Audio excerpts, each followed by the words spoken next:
Triple H. Standing on the shit so you can get it understood. It's pedigree in me because I'm that damn good. Bitch, I'm Happy that birthday, damn Randy. good. Bitch, I'm that damn good. Smoking on some good, something rolling. Hello, Jeff Hardy, the charismatic enigma here, and you are watching the Common Sense Ain't Common podcast. Because I'm that damn good. Bitch, I'm that damn good. Body I'm turning, big old wood I'm burning. Big old, Booty I'm yearning. big old. I'll put her. Plus, you know, I'm about to give her that weight. Yeah, she ain't been living like China. I'm in a shirt to referee. I put a ring on the Stephanie. Me and the team is good in the legacy, winning the gold. Yeah.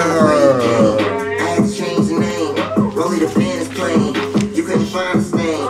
Bitch, I'm that damn good. Smoking on some good, something rosy on the wood. Standing on the shit so you can get it understood. It's pedigree in me because I'm that damn good. Bitch, I'm that damn good. Bitch, I'm that damn good. Smoking on some good, something rosy on the wood. And bitch, I just completely ripped my run sheet. Yeah, yo. Am I making you deaf? I'm sorry. Yo. Ladies and gentlemen, thieves and crooks alike, content stealers and creators like me, welcome to the Common Sense Ain't Common podcast, hosted by the illustrious, your role model, the blueprint, Dame Don. Ladies and gentlemen, welcome to the Wrestling Weekly Report. We do have quite a bit to cover on this episode. I am excited. Hopefully YouTube doesn't completely fuck me over and only upload half of my episode like they did last week. I completely apologize about that. I'm not sure what the fuck is going on with YouTube.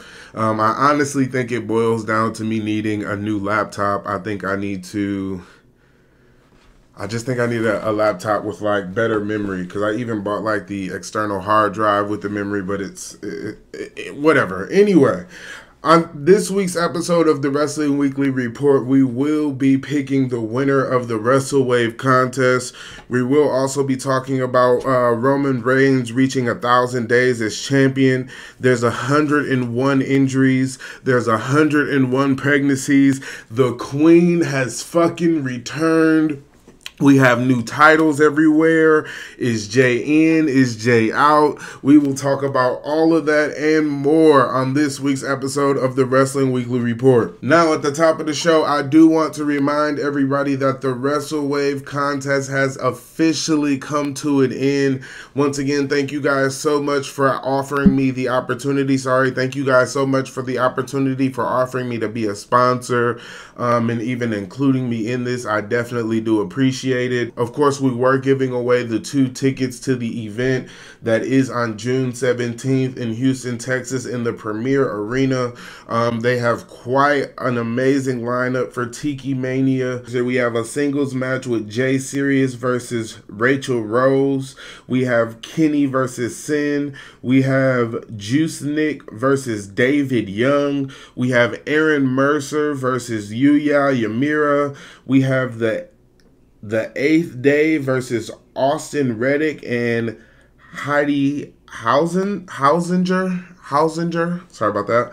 We also have a 3 Doors Down match with Matt Locke and Dimitri and Dimitri. And there will also be a scramble match. I'm not sure if they will be adding more competitors, but it does look like at this time they have about 5 people listed. It looks like an absolutely tremendous show. I'm really kind of upset I won't be there. I will announce the winner a little later in the show. Should I make you wait, or do you want to know? Do you want to know?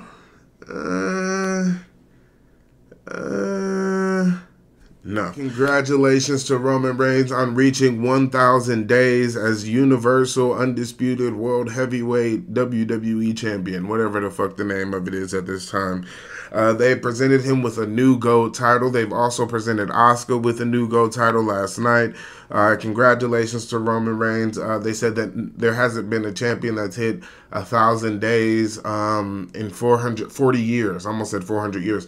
In 40 years, there hasn't been a champion that's hit 1,000 days. And this is honestly, it's honestly a huge accomplishment for not only Roman Reigns, but it absolutely solidifies him as at the top of the business, head and shoulders above anybody else. After Roman Reigns loses this title, he will never have to win another championship again. The blue title will be pretty much known as the Roman Reigns title forever. That is the title that he pretty much held seemingly forever. But congratulations to Roman Reigns. He is 1,000 days as champion. I genuinely don't see Roman Reigns losing the title until the entire bloodline turn on him, including Paul Heyman as well and Solo. Maybe Paul may be the only one left. But I don't see Roman losing until everybody turns on him. Everybody. There are so many injuries, mainly in the women's division. I mean, we got Nikita Lyon, Mercedes, Soy, Liv Morgan, Dakota Kai, Carmella is pregnant, Alexa Bliss is pregnant, Billie Kay just announced she's pregnant. Congratulations to Billie Kay. Kelly is having fucking twins. Isn't that ironic that Kelly is having baby? Isn't that ironic? Like, let's jump over to more of the bloodline stuff. The stuff with the bloodline with Jay kicking him, and even last night Jey Uso had a title opportunity against Austin Theory, and there was so much different bloodline shit going on. Like, there's so many stories on top of stories. Like, it would almost be impossible for somebody to just come in and watch right now, because this story has so many different layers, from the Hell in the Cell to the Solo at Castle at a Champion, or Castle at the Clash at the Castle, whatever. This story has so many different layers, and it just keeps getting better and better. Now they're trying to make Jey Uso the tribal chief next week when Roman returns. I mean, this story just has so many layers. Where does Jay even stand? Is Jay gonna stand with his brother Jay, or Solo and Jimmy have like this weird on-site beef? It's almost like Tom and Jerry when Solo sees Jimmy Uso. He's just like the second he's seen him, he's just on it. Like, the second, every single time, he is on it, every single fucking time. I definitely think that Kevin Owens will eventually turn on Sami Zayn, because Sami is obsessed with the bloodline. I definitely could see the obsession of the bloodline wearing on Kevin Owens to the point where he's like, you know what?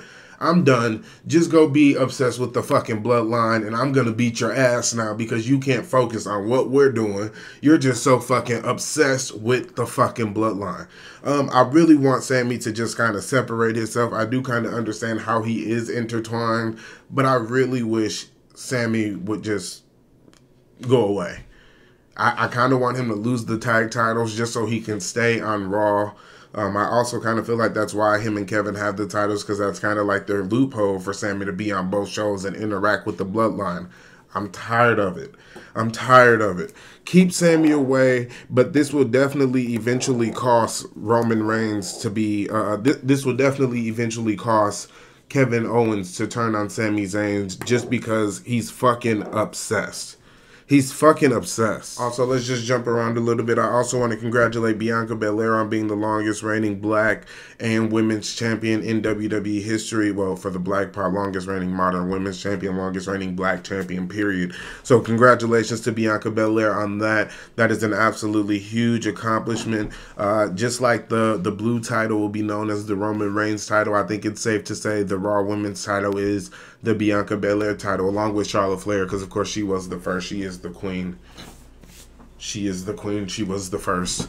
And so they have presented Asuka with a new championship. And, of course, the queen came back the second she heard that there was a championship. She has not won. The queen returned with an instant, without a hitch. I'm definitely excited to see when we're going to get this triple threat match with Bianca, Asuka, and Charlotte, because it definitely looks like they're kind of building up to that. Bianca and Charlotte, I don't really think have ever really had like that main feud with just them two. Every time Bianca and Charlotte interacts, it's always kind of like a third party situation. So I'm really hoping we get like a full on blow Bianca versus Charlotte feud, Aries versus Aries, athlete versus athlete, greatest women's champion of all time, the longest reigning women's championship of all time. I mean, the match literally writes itself. I would absolutely love to see them do that. Asuka did unfortunately take her title. Well, not unfortunately. I just kind of don't like the way Asuka won the title. I kind of felt like it was really just kind of flat. I felt like it was almost like, okay, Bianca's longest reigning champion, here's your here's the title, Asuka. That's almost what it felt like. But now it kind of makes more sense since they're interjecting Charlotte and things like that. So I guess that really goes to show that you really just kind of have to let the story play out. Like, you really can't just judge something from one night, because it almost is starting to make a little more sense why she lost at Night of Champions and how they're moving forward with the story, injecting Charlotte Flair and things of that nature.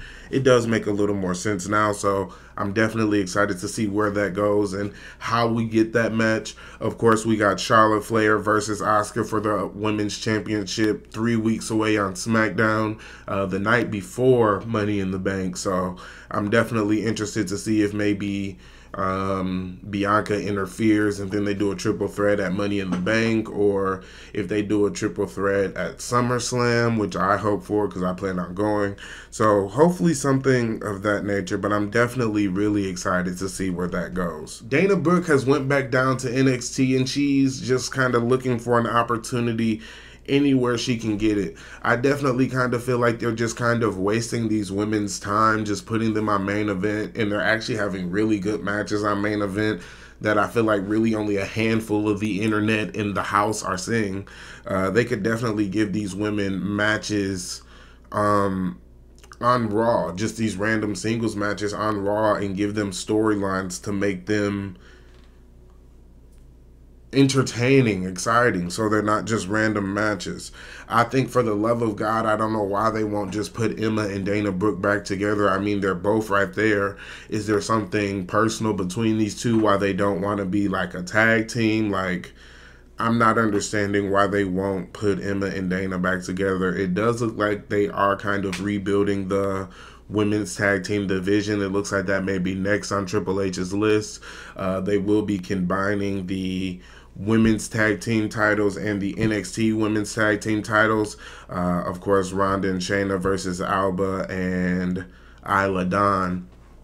So I wonder if we're going to get new women's tag team titles in that. I'm definitely interested to see how that works. I've been begging for new men's tag titles for 150 years. So hopefully we just get all new titles, all new sets. I think they were really just trying to kind of get the main titles out the way first. And now they're going to focus on, you know, the littler titles, the sets, maybe a women's intercontinental championship, things of that nature. But I definitely think Seth's title and Roman's title was their main focus at the beginning. CM Punk's return has been announced for AEW Collision. First of all, the same fans that are excited about CM Punk returning to AEW Collision are the same fans that were saying he ruined the company and he can't be trusted and things of that nature after he did the press conference. Now those same fans are all of a sudden so excited to see CM Punk back, and according to the internet, the tickets really aren't even moving outside of Chicago. So for those of you that have been listening to the podcast for long enough, you know that I've never really cared about CM Punk. I much rather prefer to watch AJ Lee skip around the ring than watch CM Punk. I've never really been a big fan of him, so it's just kind of meh to me. Sure, he's good for the business, but it's just kind of meh to me. But yeah, they kind of announced him as this big thing for AEW Collision, and Tony Khan keeps coming to do these announcements where he doesn't even fucking blink, and he's like, and their opponent, CM Punk. Like, are you okay?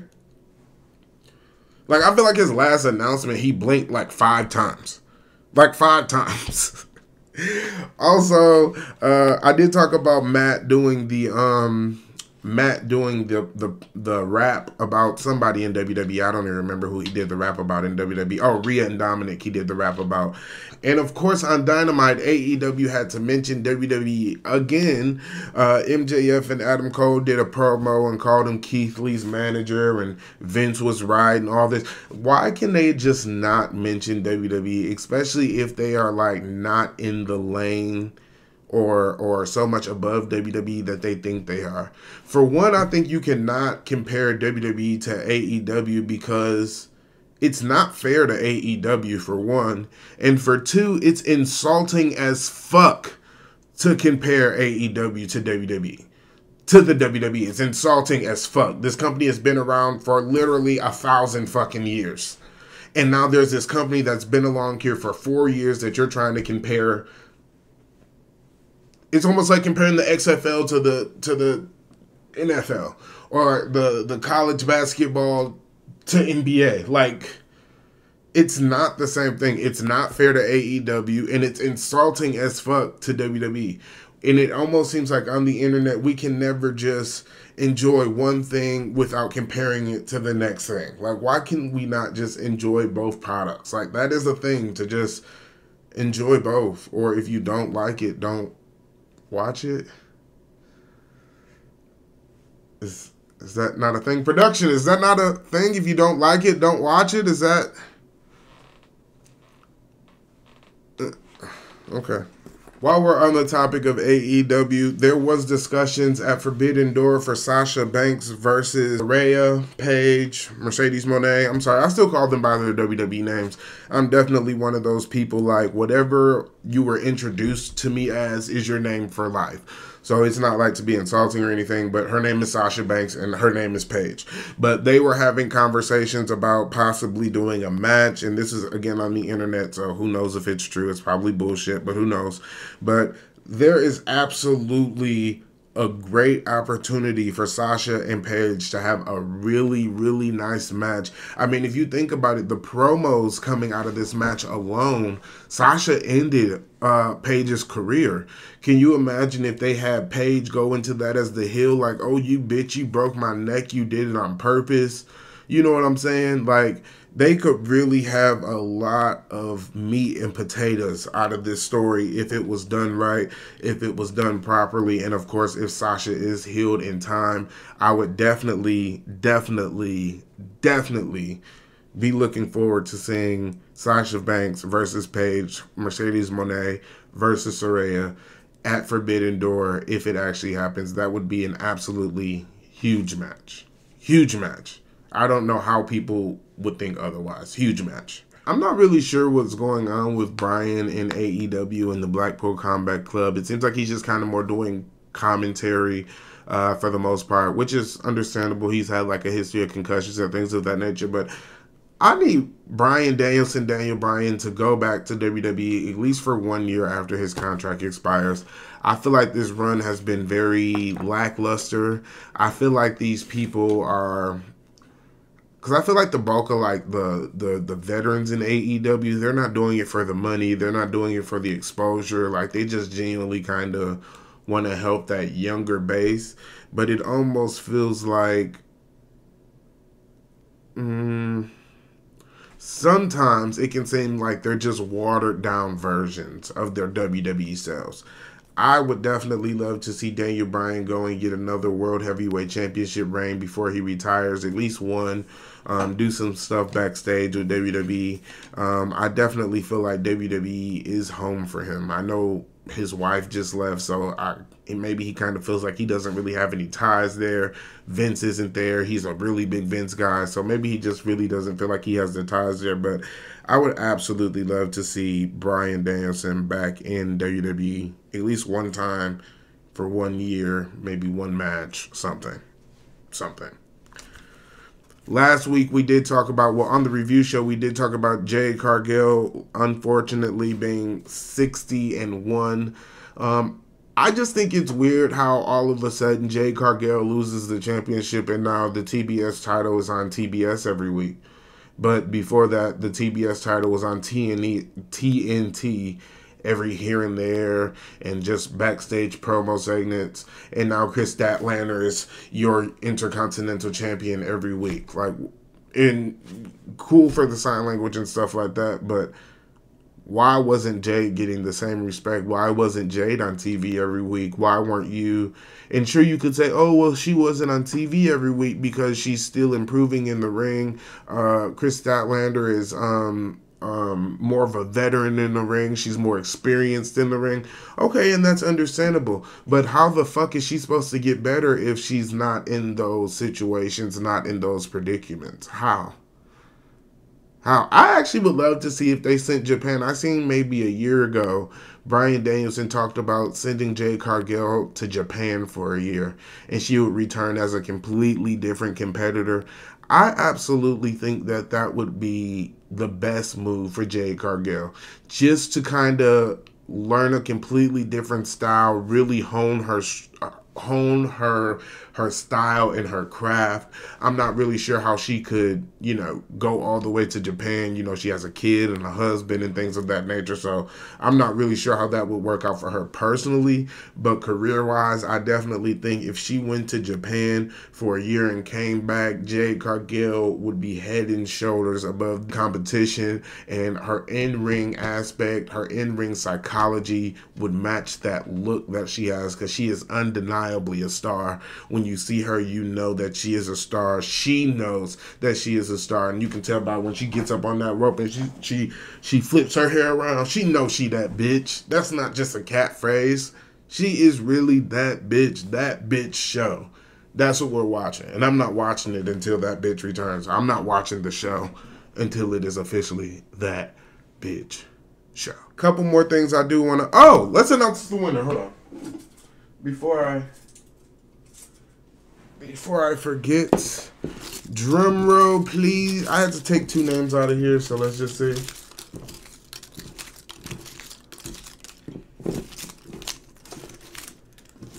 Uh-oh. Okay. The winner is... And we're all in agreement that everybody's in Texas, right? Hold on, I'm picking up one.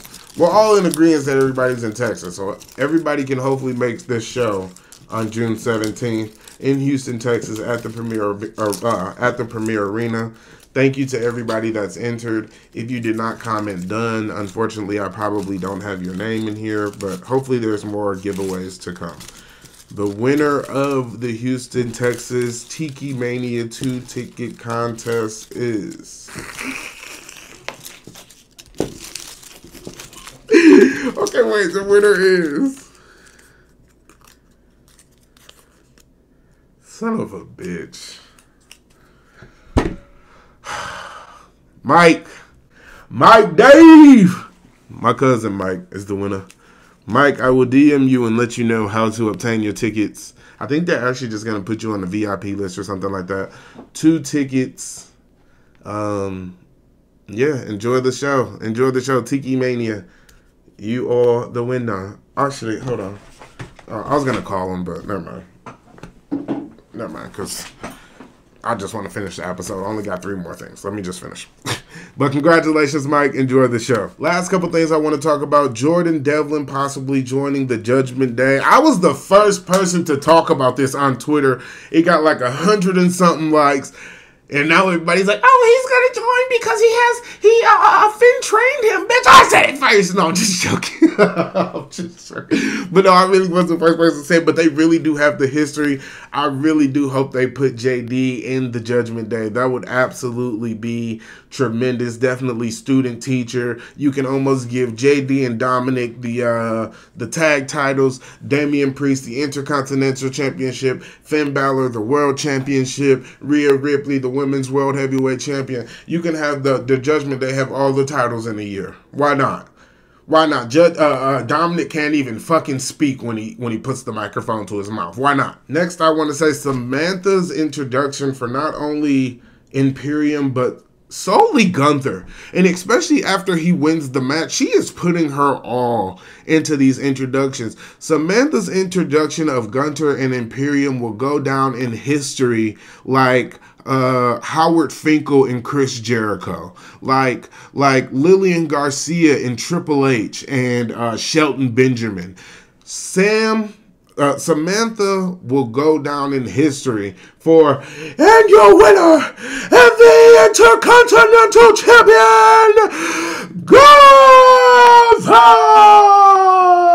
Gunther, the Ring General Gunther.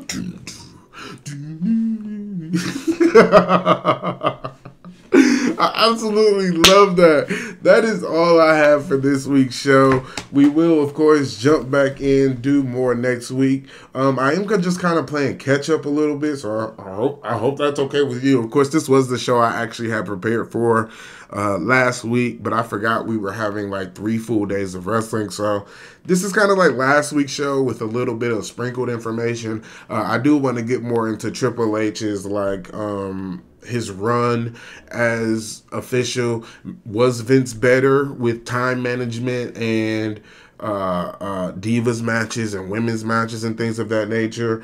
I also want to get into Austin Theory, I believe, closing in on 200 days as United States champion, beating big name after big name after big name. So I definitely want to talk about that next week. And next week I will have a haircut, which explains the hood. I'll see y'all next week. I feel like I'm losing my mind. Is everybody in the world blind? Thank y'all so much for watching. Please make sure you like, subscribe, make sure you share, tell a friend. Congratulations to Mike. Enjoy the TIKI-Mania WrestleRave special.